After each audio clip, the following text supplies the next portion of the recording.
கர்த்தருடைய பரிசுத்த நாமத்துக்கு ஸ்தோத்திரம். கர்த்தருடைய வார்த்தையை தியானிக்கு முன்பதாக ஜெபம் செய்வோம். கர்த்தர் பெரியவர், அவர் நமது தேவனுடைய நகரத்திலே, தமது பரிசுத்த பர்வதத்திலே மிக துதிக்கப்படத்தக்கவர். வடதிசையிலுள்ள சீயோன் பர்வதம் வடிப்ப மனஸ்தானமே, சர்வபூமியின் மகிழ்ச்சியாயிருக்கிறது, அது மகாராஜாவின் நகரம். சர்வபூமியின் மகிழ்ச்சியாயிருக்கிறது, அது மகாராஜாவின் நகரம். கர்த்தர் பெரியவர், அவர் நமது தேவனுடைய நகரத்திலே, தமது பரிசுத்த பர்வதத்திலே மிக துதிக்கப்படத்தக்கவர். அதின் அரமனையில் தேவன் உயர்ந்தவராய் அடைக்கலமாக அறியப்பட்டார். இதோ ராஜாக்கள் ஏகமாய் கடந்து வந்து அதை கண்டு விரைந்தோடினார். இதோ ராஜாக்கள் ஏகமாய் கடந்து வந்து அதை கண்டு விரைந்தோடினார்.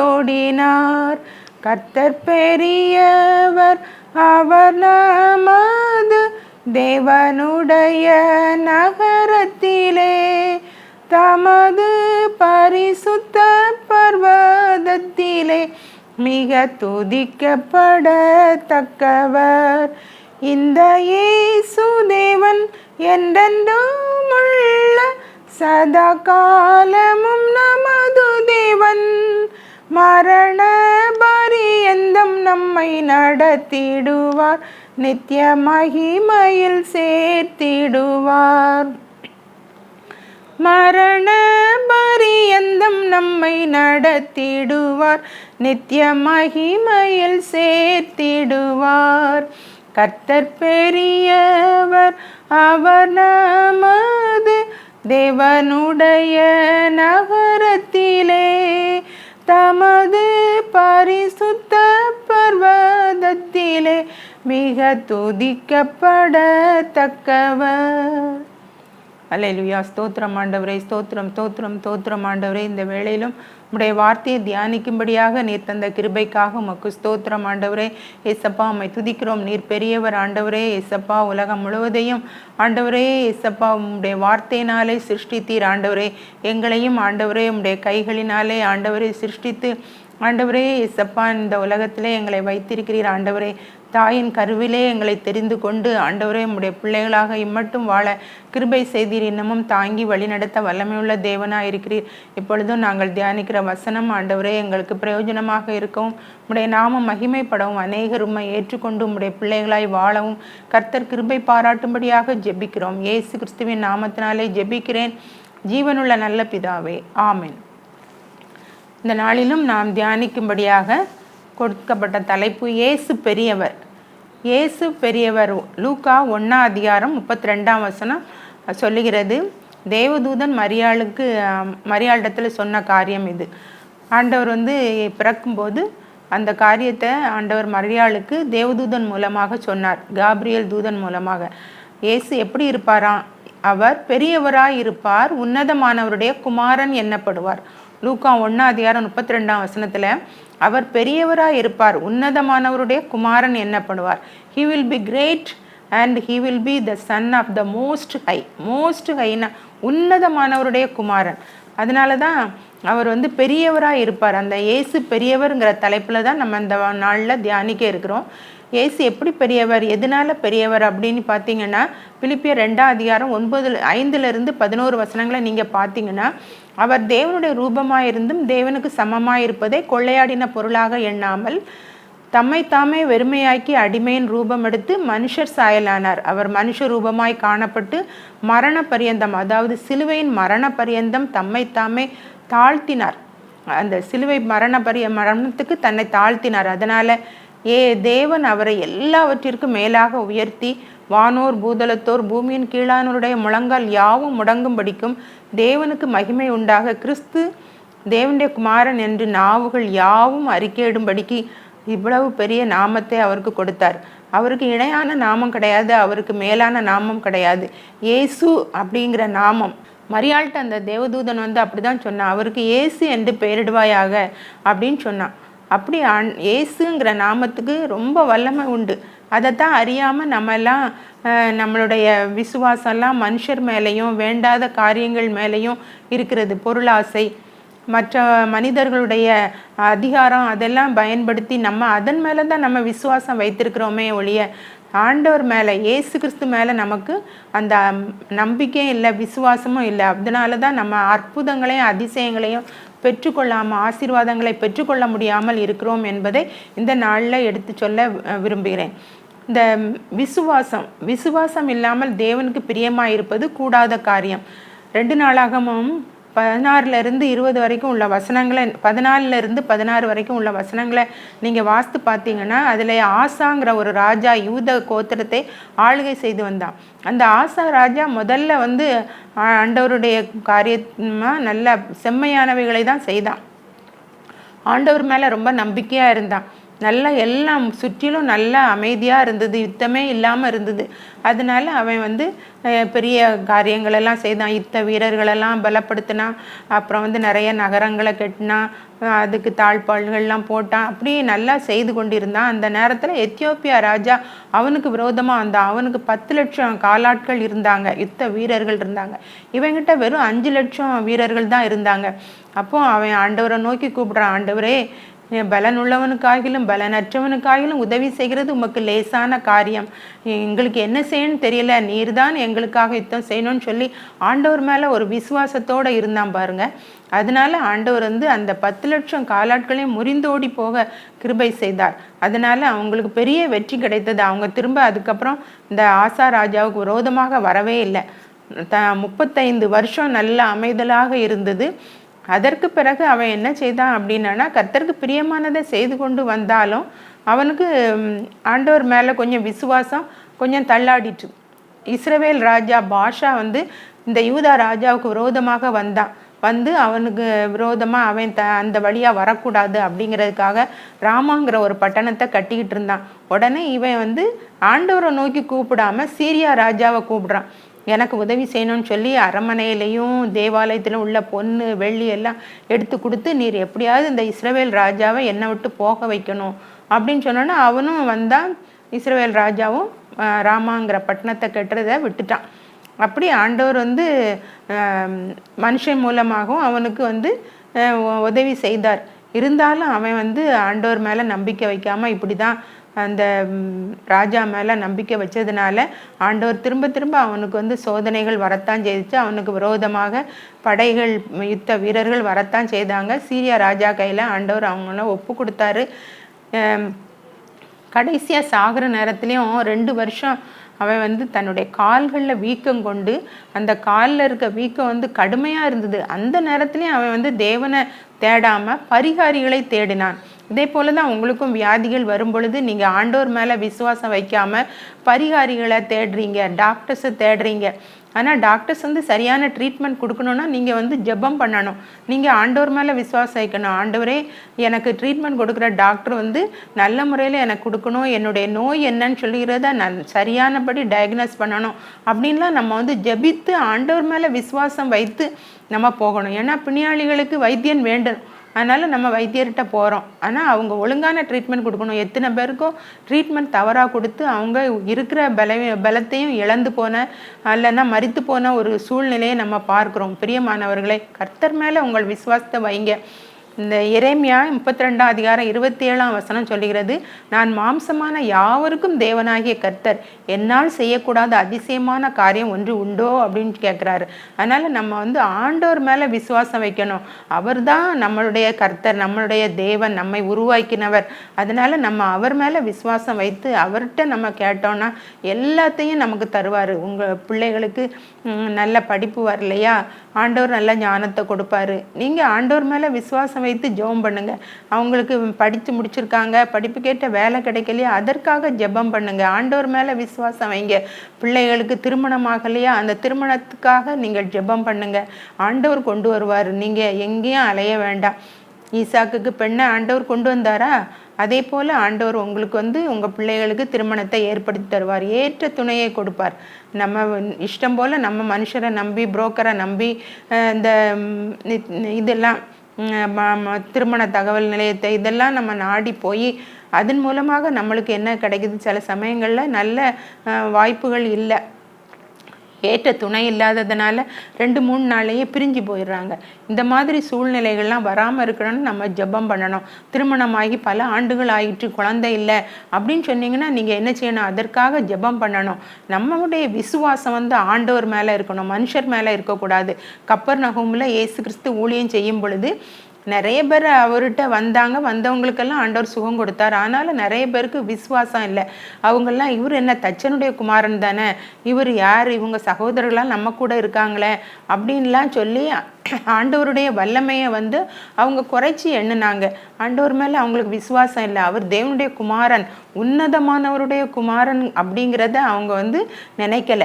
அவங்க அவர் மேலே விசுவாசம் வைக்காததுனால மத்தேயு 13:58 சொல்லுகிறது, அவர் அங்கே அவங்களுடைய அவிசுவாசத்தினால அநேக அற்புதங்கள் செய்யக்கூடாமற் போயிற்று அப்படின்னு சொல்லப்பட்டிருக்கு. நம்ம என்ன அளவில் நம்ம ஆண்டவர் மேலே நம்பிக்கை வைத்திருக்கோமோ அந்த அளவில் தான் நமக்கு கிடைக்கும். ஆண்டவரால் முடியாத காரியம் ஒன்றுமே இல்லை அப்படிங்கிறத நம்ம விசுவாசிக்கணும். என்னன்னாலும் நம்ம ஆண்டவர்கிட்ட தான் சொல்லணும். நம்ம கர்த்தர் மேல் உன் பாரத்தை வைத்து விடு, அவர் உன்னை ஆதரிப்பார் அப்படின்னு தான் சொல்லப்பட்டிருக்கு. அதனால் என்ன கவலைகள், கண்ணீர்கள், கஷ்டங்கள், பலவீனங்கள் என்ன தேவையோ எல்லாவற்றையும் ஆண்டவர்கிட்ட சொல்லுங்கள். ஆண்டவரை முதலாவது தேடுங்க. அதை தான் மத்தேயு 6:33 சொல்லுகிறது. முதலாவது தேவனுடைய ராஜ்யத்தையும் அவருடைய நீதியையும் தேடுங்கள், அப்பொழுது இவைகள் எல்லாம் உங்களுக்கு கூட கொடுக்கப்படும் அப்படின்னு சொல்லப்பட்டிருக்குது. பிரியமானவர்களே, நம்மளுடைய விசுவாசம் யார் மேலே இருக்குது? இயேசு மேலே இருக்கணும். ஏன்னா அவர் பெரியவர், அவர் உன்னதமானவருடைய குமாரன், அவரால் கூடாத காரியம் ஒன்றுமே இல்லை. நம்முடைய விசுவாசம்தான் உலகத்தை ஜெயிக்கிற ஜெயம் அப்படின்னு சொல்லி வேதம் சொல்லுகிறது. அதனால் ஆண்டவரை விசுவாசிப்போம், அவர்கிட்ட எல்லாத்தையும் சொல்லி அற்புதங்களை பெற்றுக்கொள்வோம். ரெண்டாவதாக பார்த்தீங்கன்னா, அவர் நம்மை நேசிக்கிறார்.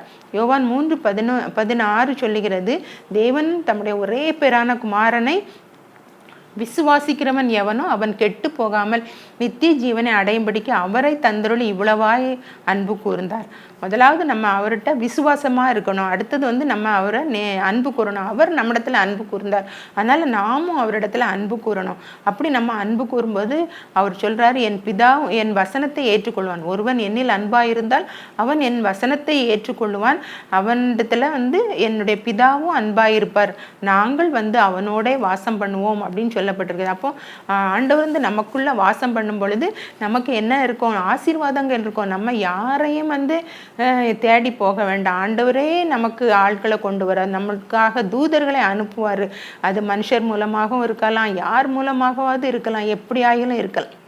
அதனால் நீங்கள் கர்த்தரிடத்தில் அன்பாக இருங்க. அப்படிதான் முதலாம் கற்பனை என்ன சொல்லுகிறது? உன் தேவனாகிய கர்த்தரிடத்தில் உன் முழு இருதயத்தோடும், முழு ஆத்மாவோடும், முழு பலத்தோடும், முழு சிந்தையோடு அவரிடத்தில் அன்பு கூறுவாயாக. உன்னிடத்தில் நீ அன்பு கூறுகிறது போல பிறனிடத்தில் அன்பு கூறுவாயாக அப்படின்னு சொல்லப்பட்டிருக்குது. ஆனால் நம்ம இயேசு கிட்ட ரொம்ப அன்பாக இருக்கணும், முழு இருதயத்தோடும். அங்கே பாதி இங்கே பாதி இருக்கக்கூடாது. உலக சிநேகம் தேவனுக்கு விரோதமான பகை. ஆண்டவரையும் நான் நேசிக்கிறேன், மனுஷர்களையும் நான் நம்புகிறேன் அப்படின்னு சொன்னால் அந்த விசுவாசம் உங்களை தோல்வி அடைய தான் செய்யும். உங்களுக்கு எந்த ஆசீர்வாதத்தை நீங்கள் பெற்றுக்கொள்ளவே முடியாது. முழு இருதயத்தோடு அவரிடத்துல அன்பு கூறணும். அப்படிதான் ஆண்டவர் சொல்லியிருக்கிறாரு. எகிப்திலிருந்து இஸ்ரவேல் ஜனங்களை கானான் தேசத்துக்கு கொண்டு போனார். அதை எப்படி கொண்டு போனாரா? உபாகம் 1:31 சொல்லுகிறது, தகப்பன் பிள்ளையை சுமந்து கொண்டு போகிறது போல நான் உங்களை சுமந்து கொண்டு வந்தேன் அப்படின்னு சொல்றாரு. அப்படிதான் நம்மளை ஒவ்வொரு நாளும் நம்மளை சுமந்து கொண்டு வருகிறார். நான் உன்னை ஏந்துவேன், சுமப்பேன், தப்புவிப்பேன் அப்படின்னு சொல்றாரு. அப்போ அவர் நம்மளை சுமந்து செல்லும் பொழுது நம்ம எதற்காக கவலைப்படணும்? நம்ம அவரிடத்துல அன்பா இருக்கணும், அவரிடத்துல விசுவாசமா இருக்கணும். அவர் பெரியவர், இயேசு பெரியவர் என்பதை அறிந்து கொள்ளுங்க. நம்ம எந்த அளவில் இயேசுவை விசுவாசிக்கமோ, எந்த அளவில் நம்ம அவரிடத்துல அன்பு செலுத்துகிறோமோ அந்த அளவுக்கு தான் நம்ம வாழ்க்கையில் ஆசீர்வாதங்கள் இருக்கும். ரெண்டாவதாக அன்பு. 1 கொரிந்தியர் 10ஆம் அதிகாரம் 6 முதல் 11 வசனங்களை நீங்கள் வாசித்து பார்த்தீங்கன்னா கடைசி காலத்தில் உள்ள நமக்கு அது எச்சரிப்பு உண்டாகும்படி அவைகள்லாம் திருஷ்டாந்தங்களாக எழுதப்பட்டுள்ளது. அந்த யாத்திராகமத்தில் நீங்கள் பார்த்தீங்கன்னா எண்ணாகமம் அந்த இதிலெல்லாம் ஆகமங்களில் நீங்கள் வாசித்து பார்த்தீங்கன்னா இஸ்ரவேல் ஜனங்களை எப்படி அவர் வழி நடத்தினார். வனாந்திரத்தில் அவங்களுக்கு மன்னா கொடுத்தாரு, இறைச்சி வேணும்னு சொன்னாங்க இறைச்சி கொடுத்தாரு, தண்ணி இல்லைன்னா தண்ணி கண்மலையை பிளந்து தண்ணி கொடுத்தாரு. அப்படி நிறைய ஆண்டவர் அவங்களுக்கு செய்தார். ஆனாலும் அவங்க என்ன செய்தாங்க, அவரை மறந்துட்டாங்க சீக்கிரமாக. ஏன்னா கேட்டால் உடனே கிடைக்குது, அப்புறம் என்னத்துக்கு கவலைப்படணும் எதுக்காக. அப்போ ஏதாவது ஒன்று குறைவுபட்டுட்டா உடனே முறுமுறுப்பாங்க. அந்த முறுமுறுப்பாங்க. அப்புறம் அந்நிய தேவர்களை அவங்க பின்பற்றுவாங்க. அந்த மோசைகிட்ட ஆரோன்கிட்டலாம் அவங்க எங்களுக்கு முன் செல்லும் தெய்வத்தை எங்களுக்கு உண்டாக்கி தாரோம். நான் மோசை என்ன ஆச்சோ, அவர் மலைக்கு போனார், என்ன நடந்துச்சோ தெரில, அதனால் நீர் எங்களுக்கு செய்து தரோன்னு சொல்லி உடனே ஆரோன்னு என்ன செய்துட்டான். இப்படி மக்கள் என்ன நெருக்குறாங்களான்னு சொல்லி அவ்வளவு நகைகளையும் வாங்கி அதையெல்லாம் உருக்கி அதை பொண்ணுனால கண்ணுக்குட்டி வந்துச்சு, அந்த கண்ணுக்குட்டி நீ தான் எங்களை எகிப்திலிருந்து கொண்டு வந்தான்னு சொல்லி அதை பணிந்து கொண்டாங்க. அதுக்கு முன்னால் ஆடி பாடி அதுக்கு பலியிட்டு அவங்க தூபம் காட்டி எல்லாம் செய்தாங்க. அப்போ ஆண்டவர் எவ்வளோ வேதனைப்படுவார். அப்படி தான் இப்போவும் நம்ம நன்றி இல்லாதவங்களா நல்லா எல்லா சூழ்நிலைகள்லாம் நல்லா வந்த உடனே எல்லாம் நம்மளுக்கு நிம்மதியாக இருக்குது அப்படின்னோடனே உடனே என்ன செய்கிறோம், ஆண்டவரை மறந்து பின்வாங்கி போயிடும். விசுவாசம் இல்லாமல் போயிடுது. மனுஷரை நம்புகிறோம். அவங்க என்ன செய்வாங்க, அவங்கள்ட்ட போனால் அவங்க எல்லாம் செய்து தருவேன் அப்படின்னு சொல்லுவாங்க. அவங்கள்ட்ட வார்த்தைகள்லாம் அவங்க மேலே நம்பிக்கை வைக்கிற மாதிரி இருக்கும். அப்படியே நம்ம நம்பிக்கை வைக்கவே கூடாது. கர்த்தரை நம்ம நம்பிக்கையாக வைக்கணும். கர்த்தரை நம்புகிறவன் தான் செழிப்பான் அப்படின்னு சொல்லி வேதத்தில் நம்ம பார்க்குறோம். இந்த 1 கொரிந்தியரில் போட்டிருக்குது நிறைய விஷயங்கள். இஸ்ரவேல் ஜனங்கள் வேசித்தனம் பண்ணாங்க, விக்கிரக ஆராதனைக்காரராக போனாங்க. அந்த நேரத்துலலாம் ஆண்டவர் அவர்களை அழித்தார் என்று நம்ம பார்க்குறோம். வேசித்தனம் பண்ணதுனால 24,000 பேர் வாதையினால் செத்தாங்க அப்படின்னு சொல்லி நம்ம பார்க்குறோம். பாம்புகளால் கடிக்கப்பட்டாங்க. அப்போ தான் வெண்கலத்தினால சர்ப்பத்தை உண்டாக்குன்னு சொல்லி மோசைக்கிட்ட சொன்னார். யார் யார் பாம்பு கடித்தவங்க அந்த வெண்கல சர்ப்பத்தை பார்த்தாங்களோ அவங்கெல்லாம் என்ன செய்வாங்க, பிழைச்சிருவாங்க. அதே போல தான் இப்பொழுதும் அவர் என்ன சொல்லுவது, வெண்கல சர்ப்பமானது வனாந்திரத்தில் உயர்த்தப்பட்டது போல மனுஷகுமாரன் சிலுவையில் உயர்த்தப்படுவார். அப்படி தான் இயேசு கிறிஸ்து நமக்காக சிலுவையில் தம்முடைய ரத்தத்தை சிந்தி நம்மை மீட்டு எடுத்தார். அவர் மூலமாக பாவம், சாபம், வியாதி, எல்லா பிசாசின் அடிமைத்தனம் எல்லாத்துலேருந்து நமக்கு விடுதலை கிடைக்குது. அவரை நோக்கி பார்க்கணும். சிலுவையில் நமக்காக ரத்தம் சிந்தி நம்மை மீட்டெடுத்தார். அவர் மரித்தார். ஆனாலும் சதா காலங்களிலும் உயிரோடு இருக்கிறேன்னு சொல்லி 3ஆம் நாள் உயிரோடு எழும்பி பிதாவின் வலது பார்சத்தில் இருந்து நமக்காக பரிந்து பேசி கொண்டு இருக்கிறார். அந்த இயேசுவை நோக்கி நம்ம ஒவ்வொரு நாளும் பார்க்கும் பொழுது நம்ம நிச்சயமாக ஆசீர்வதிக்கப்படுவோம். அதில் எந்த சந்தேகம் இல்லை. என்னுடைய அனுபவத்திலிருந்து நான் உங்களுக்கு சொல்கிறேன், நீங்கள் இயேசுவை தவிர வேற யார் மேலேயும் உங்கள் நம்பிக்கையை வைக்காதீங்க. அவர் பெரியவர், அவர் உன்னதமானவருடைய குமாரன் என்னப்படுவார் என்று மரியாளுக்கு சொன்னார். ஆனால் அப்படிதான் அவர் பெரியவரா இன்னைக்கும் இருக்கிறாரு. அவரை நான் விசுவாசிக்கணும். மூன்றாவதாக பரிசுத்த ஆவியை கொடுக்கிறார். அதாவது இயேசு இந்த உலகத்தில் இருந்தபோது சீஷர்கள்லாம் எந்தவித குறைவும் இல்லை. உங்களுக்கு ஏதாவது குறைவுபட்டுச்சா அப்படின்னு கேட்க ஒன்றும் குறைவில்லை. நல்ல சாப்பாடு, நல்ல தங்குற இடம், போகிற இடங்கள்லாம் காற்று கடலையும் அதட்டி எல்லாத்தையும் அமைதிப்படுத்திடுவார். அவங்களுக்கு எந்த கஷ்டமும் இல்லை. ஆனால் அவர் மரணத்தின் மூலமாக அவங்கள விட்டு பிரிந்து போகணும் அப்படிங்கிற ஒரு சூழ்நிலை வரும்பொழுது ஆண்டவர் சொல்கிறாரு, நான் போய் உங்களுக்கு பரிசுத்த ஆவியை அனுப்புவேன். பிதாவினிடத்திலிருந்து புறப்படுகிறவரும் நான் உங்களுக்கு அருளி செய்கிறதுமான பரிசுத்த ஆவி உங்களிடத்துல வரும்பொழுது, சத்திய ஆவியாகிய தேற்றவாளன் வரும்பொழுது அவர் உங்களை சகல சத்தியத்திற்குள்ளும் நடத்துவார் அப்படின்னு சொல்றார். அந்த பரிசுத்த ஆவியினுடைய அபிஷேகத்தை நம்ம ஒவ்வொருவரும் பெற்றுக்கொள்ளணும். அன்று பெந்தேகோஸ்தே நாளில் அப்போஸ்தலர் 2ஆம் அதிகாரத்தில் அங்கே கூடியிருந்தவங்க எல்லாரையும் ஆண்டவர் சொன்னார், நீங்கள் வாக்குத்தத்தம் பண்ணப்பட்ட பரிசுத்தாவியை பெற்றுக்கொள்ளும் மட்டும் நீங்கள் எருசலேமை விட்டு எங்கேயும் போகாதீங்கன்னு சொல்லி. அப்படி 120 பேர் மேல் வீட்டறையில் காத்திருந்தாங்க. பெந்தேகோஸ்தே நாளில் வானத்திலிருந்து பெரிய காற்று எல்லார் மேலேயும் பரிசுத்தாவினால் எல்லாரும் நிரப்பப்பட்டு ஒவ்வொருவரும் என்ன செய்தாங்க, வெவ்வேறு பாஷைகளில் பேச தொடங்கினார்கள். அப்படி அவங்க வந்து பரிசுத்த ஆவியானவரால் நிரப்பப்பட்டதுனால ஆண்டவர் வந்து அவங்கள கொண்டு வல்லமையாக எடுத்து பயன்படுத்தினார். பேதுருடைய நிழல் பட்டுலாம் சுகமானாங்க. அடுத்த அப்போஸ்தலர் 3 அதிகாரத்தில் பார்த்தீங்கன்னா, பிறவி சப்பானே எழுந்து நட அப்படின்னு சொன்னால் அவன் எழுந்து நடந்துட்டான். அப்படி நிறைய அற்புதங்கள், மரித்தவங்களை உயிரோட எழுப்புனாங்க. அப்படியெல்லாம் அற்புதங்கள் நடந்தது பிரியமானவர்களே. பவுல் அப்போஸ்தலன் அதுக்கு பிறகு அப்போஸ்தலர்களுக்கு பிறகு வந்த பவுல் அப்போஸ்தலன் ஆண்டவர் அவனை சந்தித்ததை உடனே அவன் மாம்சத்தோட ரத்தத்தோடு அவன் வந்து ஆலோசனை பண்ணலை. உடனே எழும்பி ஆண்டவர் வந்து அவனுக்கு ஞானஸ்நானம் அனனியா மூலமாக கொடுத்தாரு. பரிசுத்தாவின் அபிஷேகத்தையும் அந்த நாளில் அவன் பெற்றான். அவனுடைய கண் பார்வையெல்லாம் தெரிஞ்சுது. அப்படி அவன் உடனே ஊழியத்துக்கு போனான். ஆண்டவரை பற்றி கிறிஸ்து தான் மெய்யான தெய்வம் அப்படிங்கிறத உலகம் முழுவதும் போய் எங்கெங்கே போக முடியுதோ அப்படி போய் அவன் என்ன செய்துட்டான், எல்லாருக்கும் பவுல் அப்போஸ்தலன் சொன்னார்.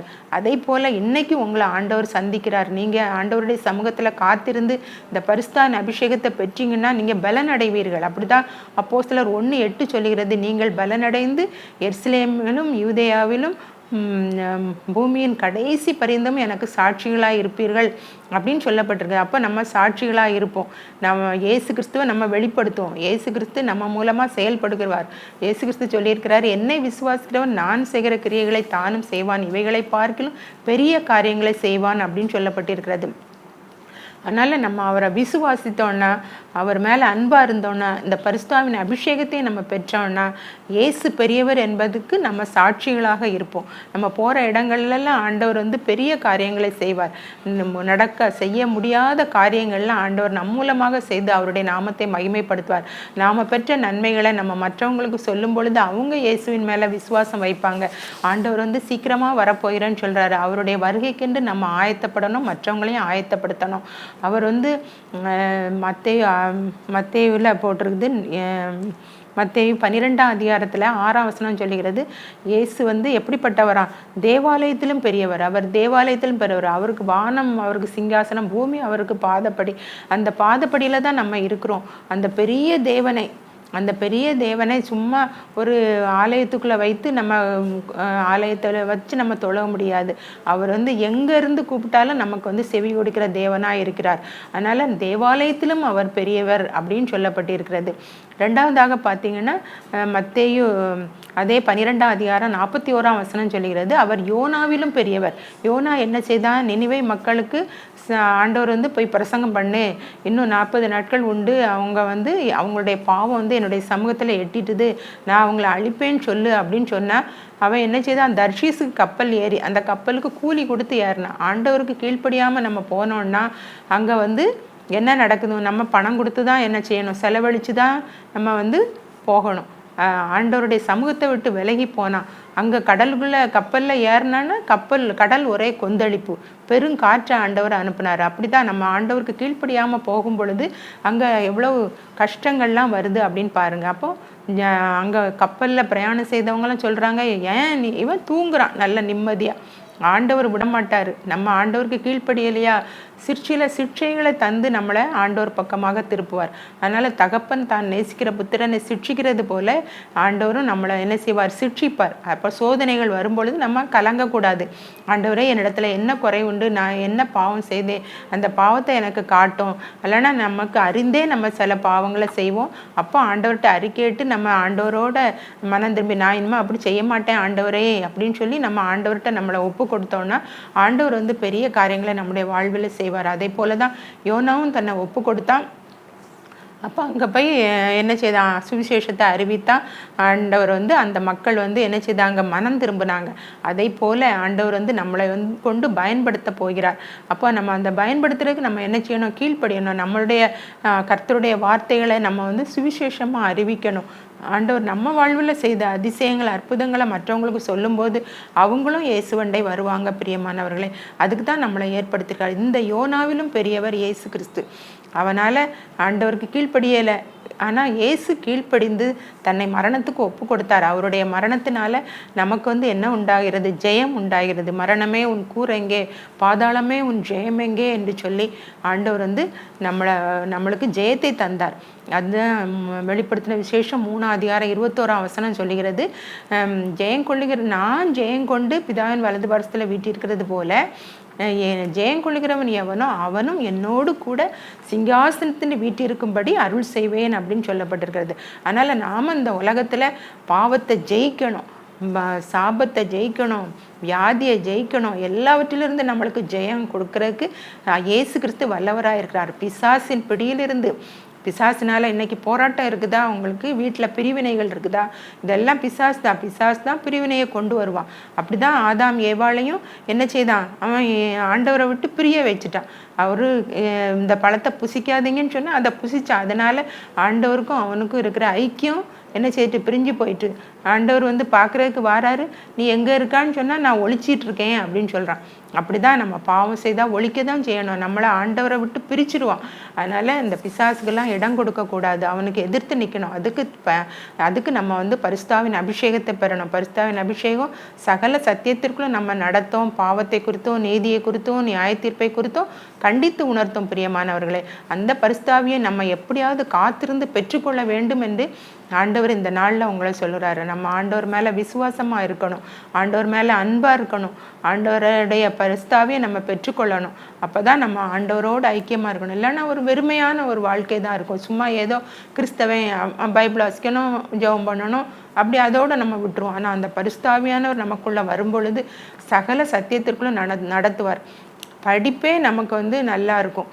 நான்லாம் 17 வயசில் அந்த அபிஷேகத்தை 18 வயசில் பெற்றேன். அதிலிருந்து நீங்கள் பார்த்தீங்கன்னா, அப்போது நான் ஃபஸ்ட் இயர் பிஎஸ்சி படிச்சுக்கிட்டு இருந்தேன். எனக்கு நல்ல அறிவு ஆண்டவர் தந்தார். நான் படிக்கிறதெல்லாம் எனக்கு மனசில் நல்ல ஞாபகத்தில் இருக்கும். நல்லா எழுதி ஃபஸ்ட் கிளாஸில் பாஸ் பண்ணுவோம், கிருபை செய்தார். எல்லாரும் சொன்னாங்க, கெமிஸ்ட்ரி எடுத்திருக்கிய, எப்படி நீ படிச்சுக்கிடுவா அப்படின்னு சொன்னால், ஆண்டவர் எனக்கு ஞானத்தை தந்தார், கர்த்தர் ஞானத்தை தருகிறார் அப்படின்னு சொல்லி தான் வேதம் சொல்லுகிறது. அவருக்குள் ஞானம் அறிவு என்பவைகளாகிய பொக்கிஷம் இருக்குது. இந்த பரிசுத்தான அபிஷேகத்தை பெறும்பொழுது நம்மளுக்கு ஆண்டவர் ஞானத்தையும் அறிவையும் தருகிறார். மூன்றாவதாக நீங்கள் பார்த்தீங்கன்னா, இயேசு எதை காட்டிலும் பெரியவர் அப்படின்னு சொன்னீங்கன்னா, இயேசு சாலமோனிலும் பெரியவர். சாலமோனுக்கு இருந்த ஞானத்தை போல ஞானம் யாருக்குமே கிடையாதுன்னு சொல்லி நம்ம வேதத்தில் பார்க்குறோம். ஆனால் காட்டு புஷ்பங்களை கவனித்து பாருங்கள், அவைகள் உழைக்கிறதும் இல்லை, நூறுக்கிறதும் இல்லை. ஆனாலும் சாலமோன் தன் சர்வ மகிமையிலும் அவைகளில் ஒன்றை போலாயிலும் உடுத்தி இருந்ததில்லை அப்படின்னு சொன்னா. அப்போ அந்த காட்டு புஷ்பங்களுக்கு நிறத்தையும் அழகையும் கொடுக்கறது யாரு? ஆண்டவராகிய இயேசு கிறிஸ்து. சாலமோன் கூட அப்படி ஒரு நாளும் உடுத்தினது இல்லையா? அப்போ இயேசு கிறிஸ்து சாலமோனிலும் பெரியவர் அப்படின்னு சொல்லி வேதம் சொல்கிறது. பிரியமானவர்களே, நம்ம நம்மளுடைய ஆண்டவர் சாலமோனிலும் பெரியவர், யோனாவிலும் பெரியவர், தேவாலயத்திலும் பெரியவர்.